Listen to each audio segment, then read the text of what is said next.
in any kind of goal or any kind of project that you're doing, you always have to expect there's going to be some resistance. You have to expect it's going to be a give and take sometimes, because life isn't linear. And we were brought up to think that life is linear. We were brought up to think that everything's supposed to make sense. A plus B equals C, 2 plus 2 equals 4. Yeah, that's true sometimes. And sometimes it's not true. It's the law of paradox, and one of the energetic laws I teach. Sometimes things are the way they seem to be. Sometimes they're not the way they seem to be. Sometimes if you do a certain formula, it works out. Sometimes if you use a certain formula, it doesn't work out. Why? Because there are hidden variables that we don't see. There are things operating in higher dimensions that our eyes aren't aware of, because we're living in primarily operating in a 3-dimensional world. So science says that we have 10 or 12 dimensions in this world.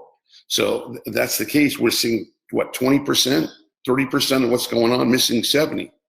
So that means that we can't see everything that's going on. So that's why stuff comes out of the clear blue sky. Go, hey, why'd this happen? Or hey, that's not supposed to be that way. Well, it is. And that's the way it shows up.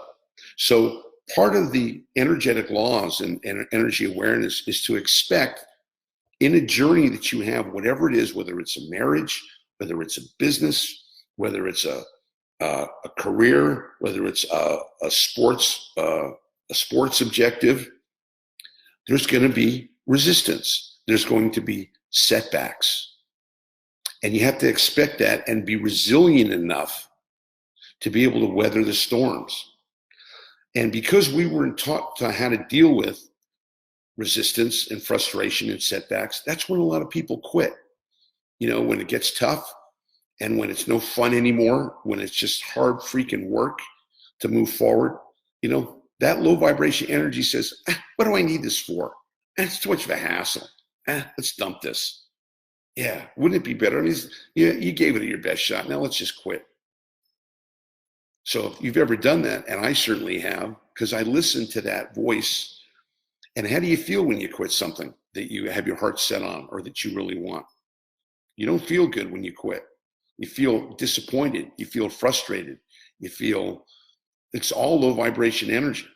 So that's one of the key things I teach my students, especially my business people, my business leaders and CEOs who use energy awareness training for business, because they want to understand the energetic laws, because this applies to love, business, health, you name it, whatever it is.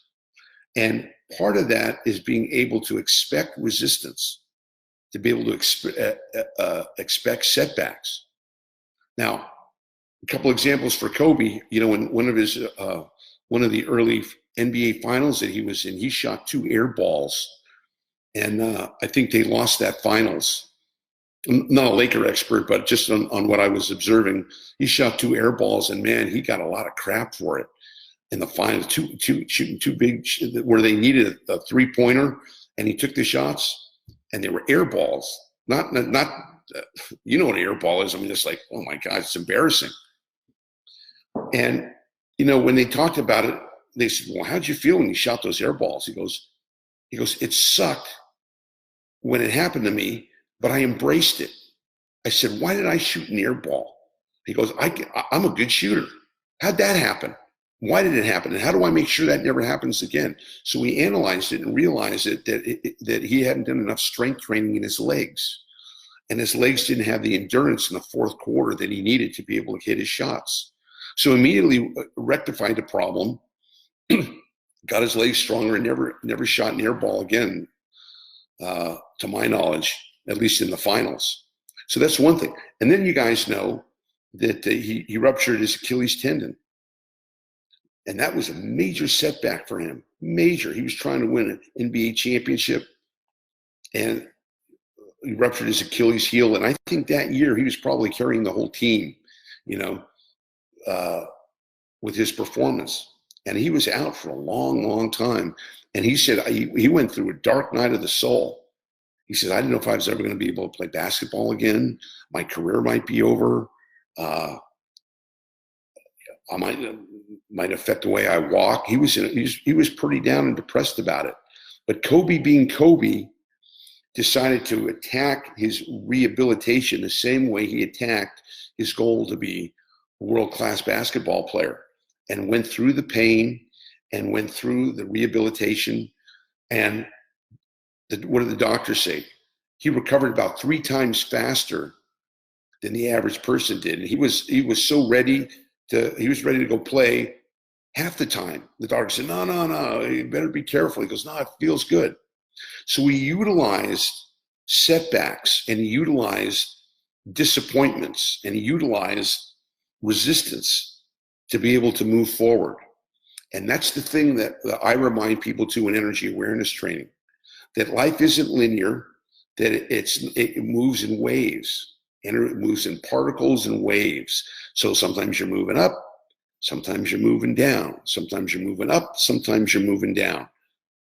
But if you're staying in a high vibration energy frequency, the direction of where you're going is going to maintain pretty much the direction to stay moving up.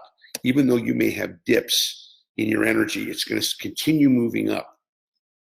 But that's why it's so important every day to clean and clear your energy. So what I teach people to do every morning: clean and clear your energy, so you get rid of the junk, the stress, the worry, the thoughts, anything that could potentially pull you down. Get that stuff out. It's an energy.